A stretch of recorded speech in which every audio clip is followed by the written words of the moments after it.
Hello, and welcome to Invisible, Breaking Through the Stigma of Addiction. I'm your host, Dean Anderson, and on this show, we talk about stigma and addiction and all the things in London and surrounding area.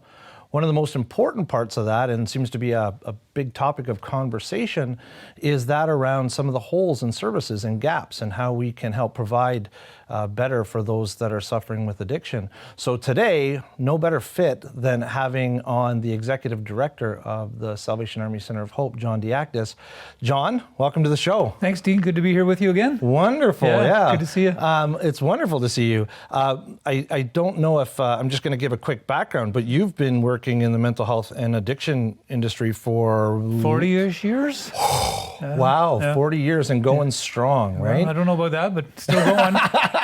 Going strong, making it through COVID, making it through absolutely. all these. I mean, we're still kind of getting through, but you also worked with Quentin Warner House for many years through the mission services. Yeah, for 10 years there. Right, and then multiple boards and directors and all this thing, and then so now as the Executive Director of the Salvation Army Center of Hope, you probably know the holes and gaps better than most. There's been a few. Yeah. There are a few. There are a few. Yes. I know that a few years ago, the Salvation Army came out with the Recovery Community Center with a major focus on very specifically that. Absolutely. Can you share some more about that? Yeah, you know, quite a few years ago, the City of London, who's our funder for shelters, had talked about depopulating the shelters as part of their plan, and great plan, great idea.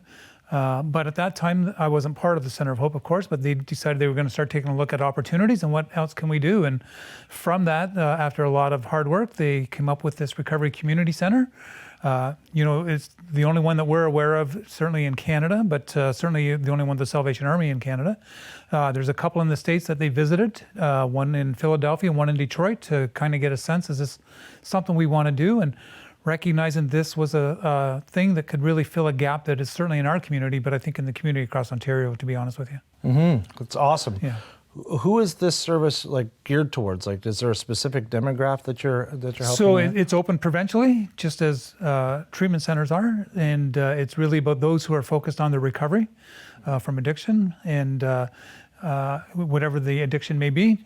We don't get specific with that, but whatever that may be. And so it's really about filling this gap that folks, if they come from treatment or go to treatment, or they're in withdrawal management, or it's detox as it's known, where do you fit in between all that? And this really fills a great gap that offers great support, offers housing, all those things that we know we struggle with housing today, and who can afford whatever affordable housing is, who can afford it. And so this just fills an amazing gap for folks who want recovery for themselves. Wonderful. For those, there's a lot of people that might not recognize this or know this, but there's a lot of people in the addiction recovery world who will find themselves in withdrawal management or in a space where they're trying to find care. They might be able to, but it's not long-term stay. It's just a temporary, kind of dusting off, so to speak, to get you kind of on your feet and get you going.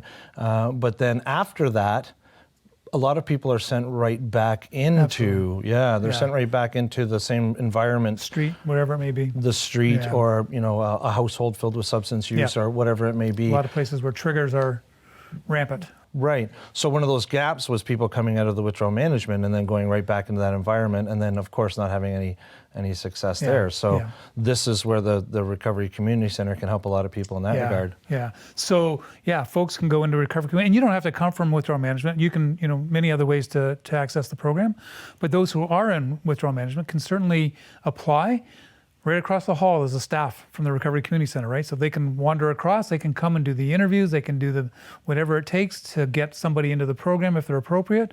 And, and it works vice versa, right? If you're in the program, you're in recovery community and have a relapse, whatever, you can go back into, withdrawal management and be there 4 to 6 days, which is kind of the max they expect for you to be there, and come back into the program. And it's a great place to have that, right? In terms of just being available to get some help, get some support, come back to the program as well. So, And you use the word program because I want to make clear that this is not about just temporary housing, right? Because, you could find housing or whatever, but these people are going into this type of housing environment because they're there to learn and to grow and to embrace the idea of recovery. What type of programming takes place? Yeah, so anybody who comes into Recovery Community Center, they commit to doing 3 things a day that they'll do as part of their recovery. Some of it can be journaling, could be coloring, to be honest with you. Something that is mindful, it's about their wellness. They could go for walks, they could be in the gym, they could attend groups, but 3 things a day that they commit themselves to in terms of their recovery. It's a peer support. The folks in the program support one another. They give each other, they coach each other. They're cheerleaders for each other. I remember when the program opened and when it first opened, there was a lot of media stuff, and one of our clients who came into the program was being interviewed, and the interview was 6 o'clock in the morning. And she was a little anxious to go downtown. She'd just come off the street and she was anxious to walk downtown at that time. One of the guys in the program got up and walked her down so she'd feel comfortable. And that's the kind of support that they give one another. And to this day, it's really about supporting one another. So, we have a computer banks there where they can look for jobs. They can, be out in the community. There's lots they can do as part of their recovery. So even working, going back to school as part of that process, reconnecting with their family, like it's all part of the treatment complexity, and the recovery piece for them is getting back to, being back in society in a different way again. So it's more about living. It's about living. It's about living, and Yeah. then incorporating, what recovery looks like in that. And the beauty of having it in our building is that, typically you can only be in our programs, like in the shelter or in a transition room, we call them, for a year. Yeah. But because this offers the treatment component, this offers a component that is more than that. They can come and they can stay for 4 years if they wanted, which is unheard of in that kind of setting, which allows them, again, to just get grounded and, look to the next steps, and then allows them even more opportunities to look further down the road for affordable housing. Again, whatever that looks like today, but, gives them more opportunity to just kind of take their time and, make sure the recovery's in check, and then start looking for a place to live. And I think we had 1 or 2 people who have been in the program for a couple of years, but typically within that first few years, they're working their way back into society and back into living again, in a different way. Right. I heard the word community. I heard, obviously, in the Recovery Community Center, but I also heard connection. And I'm one screaming from the rooftops at all times that this is key to getting rid of stigma. That there's these people feel disconnected. They're they feel alone and isolated, and then you put them into this environment of community. How else does the Recovery Community Center, because the show's about stigma, how else does the Recovery Community Center, how is it impacted by stigma, and how does it combat it? Well, it's you're right, it's both, right? Because typically we do have this stigma about addiction, but I think what the Recovery Community Center does is, and we make it very public, this is what we do, and by making it that way, we normalize some of this for folks. Like this is a place to come because your strength is saying you want to come and get help, right? It's no longer a weakness. It's no longer saying I'm a bad person. It's not about that. It's about I want to live a life differently than what I'm living. And so, it's about somebody who's made that decision for themselves that living the way they were wasn't healthy for them, whether it be physically, emotionally, spiritually, all those things, right? And here they are now in a place that is totally supportive. I mean, we had staffing 24/7 at the time to work through their processes, and they had someone to talk to give support. The peer support is unbelievable, like I said earlier, to just encourage one another, be each other's cheerleader. They were there when somebody went down. They were there when they came back. Like, it's just that kind of place. And so stigma was, we are in this place together. And, the stigma is not, I don't think, is what it was in the past. It's still there. But I think we're working with our community and our larger community, not just the community within the program, but our larger community. This is a place where folks can come and be healthy and get help. And I'll tell you what's interesting, Dean, is that everybody who comes in the program wants to give back to their community. I mean, how beautiful is that, right? That people come in, they know that they've used the community, they've struggled with using people, friends, whatever that may be, and here they are when they get through this piece is, how do I give back? How can I volunteer? How can I do this? What can I give back to my community, right? And they may not be from London, but all of a sudden London's become their community. Right. And you see them wanting to do things back in their community now and giving back. It's an awesome thing to watch. Yeah, to feel connected, to be, it takes a village. Yeah, absolutely. Right? Yeah. I hear what you're saying is these are not bad people trying to get good. These are unhealthy people trying to get well. Yeah, absolutely. They're great folks who just have, whatever life brought them, sent them down this pathway. But when you sit down and have this one-on-one discussions, to tell me your story, right? And you go, oh my goodness, and then you go, wow, look at where you are today. And, they celebrate each other. Like this, I'll come up on the floor and someone will say, I'm celebrating 1 month clean. It's like, whoa, good for you, right? And then I went by yesterday, I was taking a tour through with some folks, and this one guy said, I got 7 months clean. And like everybody was, yeah. This whole cheering him on. And he says, and this place saved my life. And you go, okay, so now he wants to give back to helping somebody else life be saved as well. It's awesome. Wonderful. Just a little bit of clear. That's fantastic. I love hearing that stuff. That's the pinnacle of it all, is recognizing people being able to see that and give it back. And then there's a lot of self-esteem that comes from the ability to be able to give back when somebody recognizes their own value in that process, right? One last question. Because it's part of the Salvation Army, I think there might be an impression that this is only meant for people that are homeless or have instability in housing. This is open to anybody who wants recovery. Anybody who wants recovery. We've had people come in who haven't used in a year. But they just need some more support right now, and they recognize it. They can come in and get that support. Some may only come in for 3 or 4 months, needing just I call it a booster. I don't think we call that in the program, but it's a booster, right? And get some support, get some help, and then all of a sudden, you're right, because people come in and they're not feeling good about their using. They're not feeling good about who they are as a person. They come in and they get this esteem back of who they are and who they can be and who they want to be, right? More importantly, and then when we are who we want to be, we want to give, right? And we're giving people.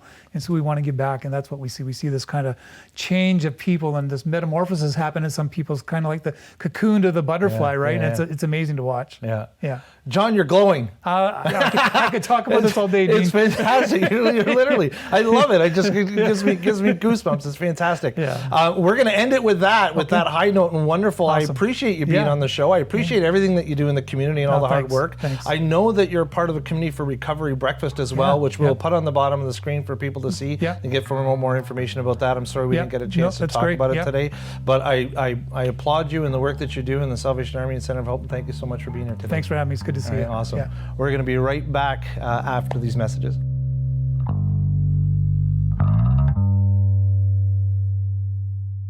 Welcome back to the show. In standing with our previous guest, we're going to talk about some of the gaps that we've found in services. And one of the best things to talk about is the Stage 2 program that they've got going on at Westover Treatment Center. And with that, we're going to have Jeffrey New on the show. And Jeffrey is the director of the Stage 2 program at Westover Treatment Center. Thanks for being here, Jeff. Thanks, Dean. Glad to be here. Glad you invited me. My pleasure. I've known you for, we were just talking about, years and years and years. A lot of years. And got to watch this process open up that Westover's doing, the Stage 2 program. Can you tell me more about the Stage 2 program and what it is you do? I can. What we found, Dean, I have to give credit to a coworker of mine. She recently retired, Deb Kavanaugh. She brought Stage 2 to Westover. We as in Westover, decided that clients were returning every so often because they felt emotionally unsatisfied. They were coming through the 19-day substance use disorder program, and they weren't finding the happy, joyous, and free in recovery. So we decided that what we were going to do was implement a Ernie Larson Stage 2 program into Westover Treatment Center. Stage 2 is what happens after we put down the chemicals, what happens after substance use recovery. It's about dealing with the emotional recovery of substance use disorder. Right. So we recognize that there's this biopsychosocial, spiritual context of substance use. We're recognizing that people, once they're done going out of regular residential treatment, that they're not coping still. There's still other things that they need to do, right? Mm-hmm. I like to look at it as kind of like an apprenticeship.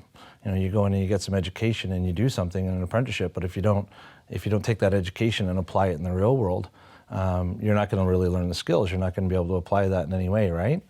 Right. Well, recovery is about relationships.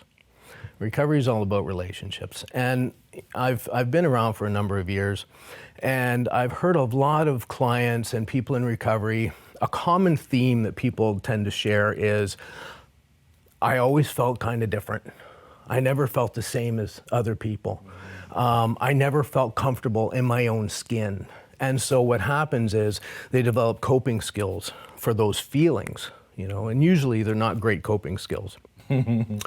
So eventually what happens is people discover substance use.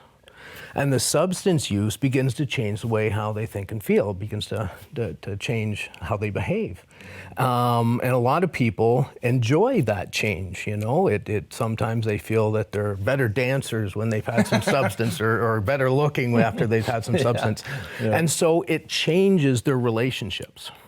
Not necessarily for the better, but it's a change from what they were used to. So when people come into, say, a stage 1 situation, and they learn that it is possible to live without substance, and they separate themselves from the substance, all those old feelings come back. Nothing has changed. The same old, what I'm going to refer to as habits, continue. I read something not too long ago. I read that in our adult years, 98% of what we do is habit. I learned that. I read that. I found that quite amazing. Mm-hmm. So when we get rid of the substance, we return to those old habits. And by habits, I mean how we react to feelings and how we react to other people's behavior. And I say react, not respond, because we're reacting according to our old traditions and what we used to do. And so even though we've dealt with the substance, we haven't dealt with the change in us. Right. You know, a lot of times people will come to Westover Treatment Center, and you know, our friend Laird, he occasionally he likes to say, people say, what do you need to change? And he likes to say everything, you know. He was in the first season, he said the same thing. Yeah. What a lot of people, I don't know, sometimes forget is that we need to change, you know. The person needs to change. What do we need to change? Not everything, because sometimes we have good habits. Sure. Sometimes we have good habits. Stage 2 is about taking a look at what we're doing and really acknowledging the bad habits, if you will. You know, what are we carrying in our recovery that's not working for us anymore? What are we doing in relationships that isn't working anymore? So it's a really good opportunity to get away from work and family and friends and relationships and sit down and take a good look at what we're doing in our recovery, what we need to change. I've often found that a lot of times, you know, and I can speak personally, that I know, even today, I know that there's certain things that I need to change. I'll admit, I'm a work in progress. I think I will. We all are. I think I will be for a lot of years. We all are. But sometimes I need it right here. Yeah. I need it right in front of me, so I can acknowledge it and I can say, okay, it's time to do something about it. Right.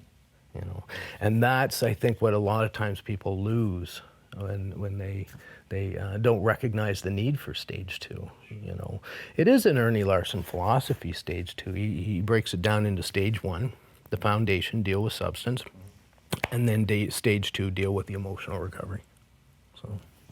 So I'll reflect on my own life for a second here. I noticed that I learned skills, and I you know, put them in place cognitively. I go, that makes sense. That's perfect sense. Okay, I see where I could use that. Where that may, right? But that's like reading the manual to drive a car, right? And you're like, oh yeah, I read the manual. Of course I can drive a car. No problem. Then you get behind the wheel and you're like, Whereas life is the same way, right? So there's a gap between stage 1 and stage 2. So you can get a chance to kind of live and experience where those sensitive emotional things are, so that when you go back to stage 2, you can participate in that, correct? That's correct. A lot of times that gap in between stage 1 and stage 2 is where people discover their bad habits, so to speak, for lack of a better word. Right. Their bad habits, things that aren't working, things that are getting in the way of having healthier relationships. And so they bring that into stage 2, and stage 2 is a residential. And what we need to do within a very short period of time of coming into stage 2 is we need to create a safe atmosphere. I only have a group for 6 days in stage 2. And there's very deep sharing that goes on in stage 2. We talk a lot about deep emotions, deep-seated emotions. And so in order to create that safe environment, people have to learn very quickly how to have healthy relationships with people they've just met. That's not the easiest thing to do for folks that aren't, in many cases, used to healthy relationships. Right. It's been my experience that people that come into stage 2 are very serious about the recovery, and they want to have healthy relationships. And so it's never ceased to amaze me the level of vulnerability that people are willing to share in a group such as stage 2 with other people. You know, it's that difference. I'm different from other people. I don't connect with other people. Recovery is about connection. Recovery is about connection. And what gives me goosebumps is when I see a group come in and they start to gel, and that light bulb goes off in the person, that light bulb that says, I'm no different from you. I'm not that different from you. I can relate to you. I can share your feelings. I can share your sorrow, and I can share your happiness. And that creates that safe environment. And it's amazing the work we can do in stage 2 when we create that space. Right.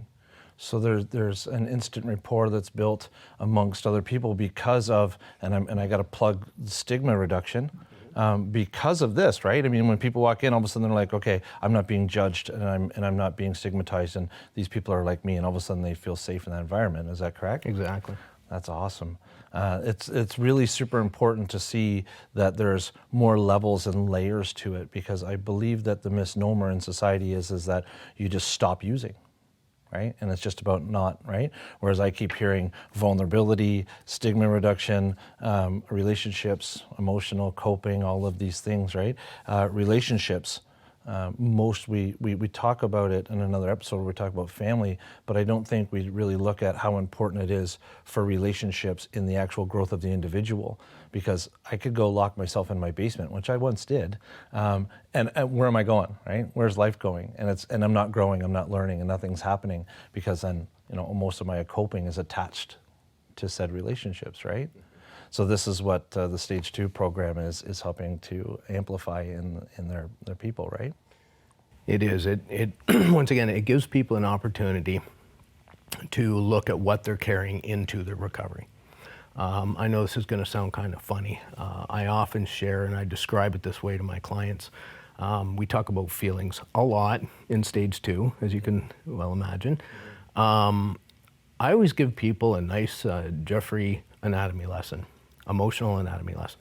I always tell people right about here in the middle of their chest, they have what I like to refer to as the Genie bottle of uncomfortable emotion. Okay? And this is where we put all the emotion that we don't want to deal with, the sadness, the guilt, the shame, the hurt. And we put it into this Genie bottle, and it stays there, and it doesn't go there. And we fill this Genie bottle up over our youth and in our, substance use and into our recovery, and we don't deal with it. The problem is we continue to react with these feelings. Stage 2 is a really good opportunity to pop the cork on that Genie bottle and start allowing yourself to feel what's in there and what's coming out. Because when we don't, throughout our lives, when we get into relationships, people poke that Genie bottle, and all of a sudden all this emotion comes out, and we react the same way we did years ago. So there needs to be change. There needs to be some change. We need to acknowledge what's going on, emotion-wise. We need to allow ourselves to feel it, not only feel it, be able to express it, and begin to let it go, and begin to empty that Genie bottle. So instead of reacting when these feelings come up, we can begin to respond. And that takes practice, and it takes time. Absolutely.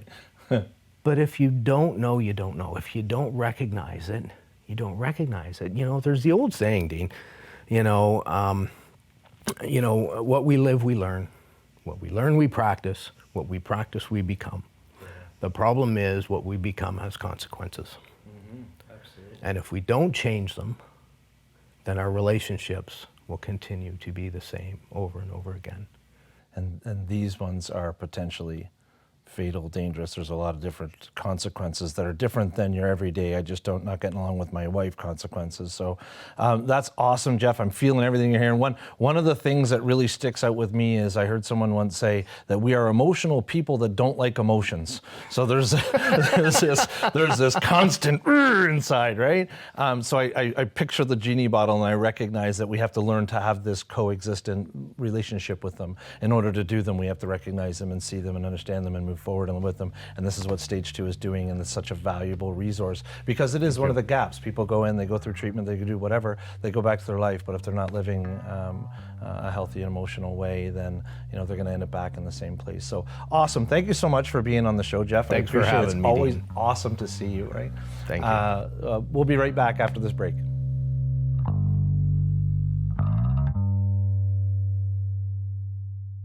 If I was to ask you right now, can you forget what 2 + 2 is? Come on, hurry up. No, right? We don't forget. We don't unlearn, as people like to say. Really, we learn a new way, right? And in the process of learning a new way, we can grow and evolve. And some of the topic of today's conversations involve just that. When we look at how we want to grow and change, we need to implement new ways of living and new understanding of that. And poor coping and addiction issues or concerns, substance use issues, can require that we learn a new way of living. And it's not as simple as just going to a short program.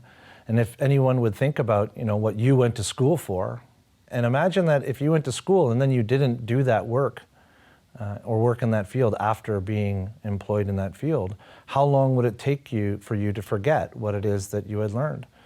And the answer is it wouldn't take long. And this is the same way as addiction. We think it's just simply stop using and then you'll get better, but it's about learning a new way. And in doing that, we need support and guidance. We need reassurance.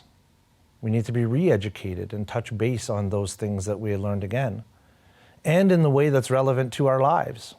So if I learn a skill of communication, but I don't have any major communication problems in my life, it's probably not that big of a deal. But then later, when I do need those skills and I have to apply them to my life, I would have forgotten them because I hadn't put them in place. So true addiction recovery is constant guidance and understanding and learning and growing, like any apprenticeship job would be, and learning a skill and becoming so useful and so purposeful with the skills that you learn that you can apply them at any given time and put them into your life. And that's what these two gentlemen, the programs that they had available, were doing today. So I'm so grateful for them being here. And remember, the best time to plant a tree is 20 years ago, and the second best time is today.